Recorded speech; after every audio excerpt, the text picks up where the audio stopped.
Lalu apa itu dari keberatan yang disampaikan oleh terdakwa atas dakwaan JPU? Ya, prinsipnya bahwa secara formal dakwaan itu copy paste, dakwaan primer dan yang subsidiarnya itu copy paste. Seharusnya kan tidak boleh. Surat edaran jam 1 B108 tahun 2008 itu menjelaskan bahwa dakwaan itu tidak boleh copy paste. Dan yang ada dalam dakwaan yang serupa itu ada dakwaan primer dan dakwaan subsidiarnya itu di copy, diuraikan hanya di copy saja, tidak ada perbedaan. Padahal pasal yang didakwakan juga berbeda, 340 dan 338. Sementara uraian peristiwa perkaranya hanya di copy saja dari dakwaan. Ini udah datang ya? Makanya kita keberatan. Secara otomatis kalau dakwaan model seperti itu kami melihat secara teori, secara formal itu harus dibatalkan. Jadi tidak ada perbedaan antara pasal 340 dan 338. Unsur-unsurnya, peristiwa-peristiwa rangkaian itu pun tidak dibedakan, dibuat fokus demikian rupa menjadi dakwaan primer dan subsidiar. Itu yang menjadi dasar kita menyampaikan eksepsi hari ini atau Itu. Jadi tuntutannya apa atas dakwaan tadi? Ya kita meminta mudah-mudahan bisa informasi karena kita menilai formalitasnya dari surat dakwaan itu tidak lengkap secara formal. Yuk. Lagi?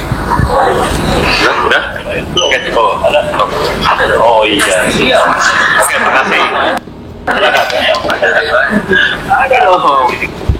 Rusuh lagi. Sabar. Surat dakwaan. Ya bang, tadi eksepsi yang disampaikan itu seperti apa sih bang? Ya tadi saya sudah sampaikan bahwa eksepsi yang hari ini kami sampaikan berkaitan dengan surat dakwaan yang ekspor dari jaksa penuntut. Kenapa? Uraian pasal 340 dalam dakwaan primer dengan uraian pasal 338 dalam dakwaan subsidiar itu uraiannya copy paste. Tidak ada perbedaan yang signifikan. Padahal pasal yang dakwaan berbeda. Nah, jadi unsur-unsurnya juga berbeda. Makanya kami sampaikan tentang keberatan hari ini itu tadi sampaikan yang jelas tidak boleh copy surat edaran jaksa agung nomor 98 tahun 2008 itu diwajibkan tidak boleh copy paste. Nah ini dibuat copy paste uraian pasal 340 copy menjadi uraian pasal 338. Ini jelas mengungkap pemahaman kami campur dan secara teori tidak teratur. Oke, dari dakwaan dan jawaban eksepsi yang disampaikan saat ini, dari sisi mana sih yang menurut kuasa hukum ini sangat tidak tepat disampaikan oleh? Nah itu tadi yang berkaitan dengan uraiannya tidak boleh dikopi. Jadi kan ada dua dakwaan, dakwaan primer 340 dan dakwaan subsidiar. Tetapi uraian peristiwa yang ditulisnya sama. Gitu kan? Poinnya apa? Poin-poinnya sama. Itu copy paste dari dakwaan subsidiar itu copy paste dari dakwaan primer. Harusnya kan beda pasalnya yang dakwaan primer. Itu maksudnya. Itu melanggar apa tadi? Ya secara ada surat edaran jaksa agung tahun 2008 yang menyatakan tidak boleh copy paste. Artinya harus beda karena memang beda oleh pasalnya juga. Pasal yang dakwaan juga beda. Berarti dengan sama seperti ini dakwaannya cacat atau kurang memenuhi? Tidak dibatalkan. Dakwaan pada seperti ini harus dibatalkan. Itu harapan kita ya, karena ini belum menyangkut pokok perkara, baru formalitas sebuah dakwaan. Dari sebuah dakwaan saja kita sudah melihat dari prosesnya yang berlarut-larut, kemudian bikin dakwaannya 2 bulan, dan ternyata hanya copy paste 2 bulan itu. Kejaksaan Tinggi Jawa Barat membuat dakwaan copy paste dalam waktu 2 bulan. Ya, itulah yang menjadi pertanyaan kita. Harusnya kan dengan disorotnya perkara ini oleh media, semua orang tuh hati-hati dalam membuat dakwaan, tidak asal gitu.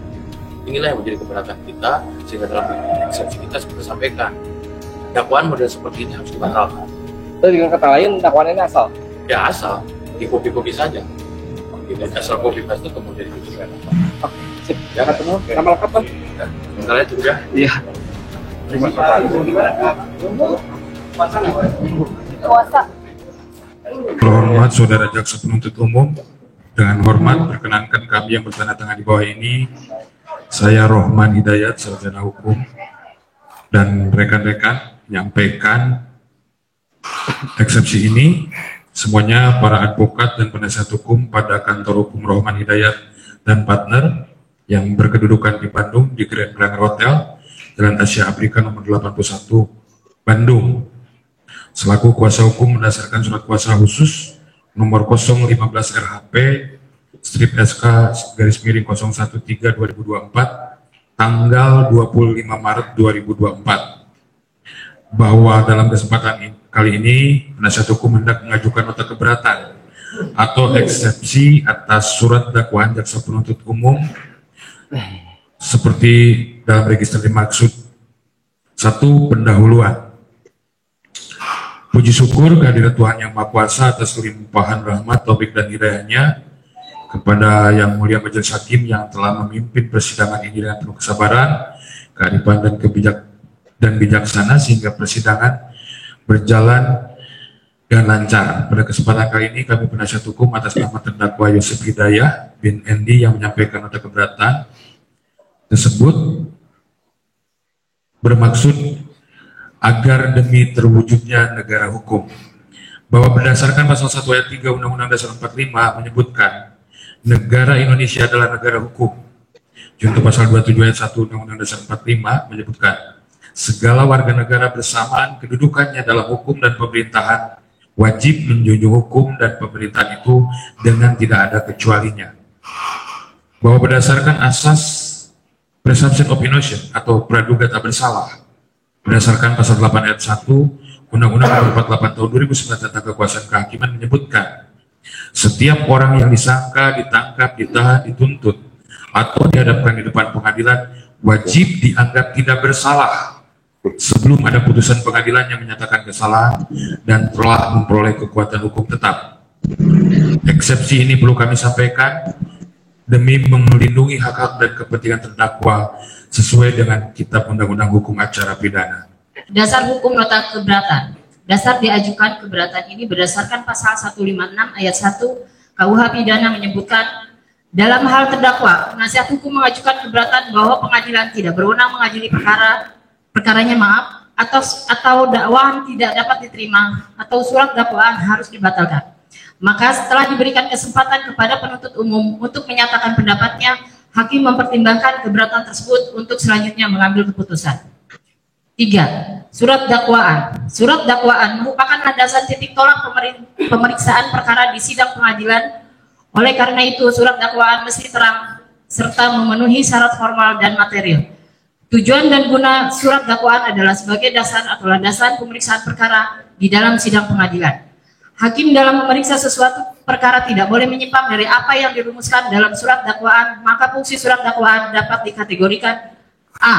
Bagi pengadilan atau hakim, surat dakwaan merupakan dasar sekaligus membatasi ruang lingkup pemeriksaan, dasar pertimbangan dalam menjatuhkan keputusan. Bagaimana dijelaskan oleh Prof. Dr. Zamin Ginting, SHM, HMKM, adapun hal-hal yang dapat menyebabkan dakwaan tidak dapat diterima atau batal demi hukum. 1. Dakwaan tidak dalam kewenangan mengadili baik secara kompetensi absolut maupun relatif. 2. Penyidikan yang tidak memenuhi syarat, pasal 56 ayat 1 KUHP. 3. Pemeriksaan tidak memenuhi syarat delik aduan atau delik biasa. 4. Terdapat putusan lepas, pasal 67 KUHP. 5. Terdapat eksepsi sub judice garing exceptio incidenci. 6. Dakwaan error in persona. 7. Keliru sistematika dakwaan subsidiar. 8. Keliru bentuk surat dakwaan. 9. Surat dakwaan tidak memuat nama, tempat lahir, umur atau tanggal lahir, jenis kelamin, kebangsaan, tempat tinggal. Tuntutan halaman 394 menyebutkan surat dakwaan harus jelas memuat semua unsur tindak pidana yang didakwakan. Di samping itu, surat dakwaan harus merinci secara jelas A. Bagaimana cara tindak pidana dilakukan. Tidak hanya menguraikan secara umum, tetapi dirinci dengan jelas bagaimana terdakwa melakukan tindak pidana. B. Juga menyebutkan dengan terang saat waktu dan tempat tindak pidana dilakukan, tempus delicti dan locus delicti. Cuma mengenai pencantuman waktu dan tempat dapat dirumuskan secara alternatif. Bahwa uraian pembuatan yang didakwakan dalam subsidiar berdasarkan surat dakwaan perkara quo adalah sama dengan dakwaan primer. Uraian perbuatan dalam dakwaan subsidiar menyalin ulang atau copy paste dari uraian dakwaan primer. sedangkan tindak pidana yang didakwakan dalam masing-masing dakwaan tersebut secara prinsip berbeda satu dengan yang lain. Atas dakwaan penuntut umum yang demikian berdasarkan jurisprudensi Mahkamah Agung RI nomor 600/K/PIT/1982 menyebabkan batalnya surat dakwaan tersebut karena obsolete atau kagu. Bahkan Kejaksaan Agung sendiri melalui surat nomor B/Street Data 108-EJP-02-2008 tanggal 4 Februari 2008 juga telah mengingatkan agar penuntut umum dalam menguraikan dakwaan subsidiar tidak menyalin ulang atau copy paste uraian dakwaan primer. Oleh karena sebab itu, sudah sepatutnya surat dakwaan penuntut umum batal demi hukum.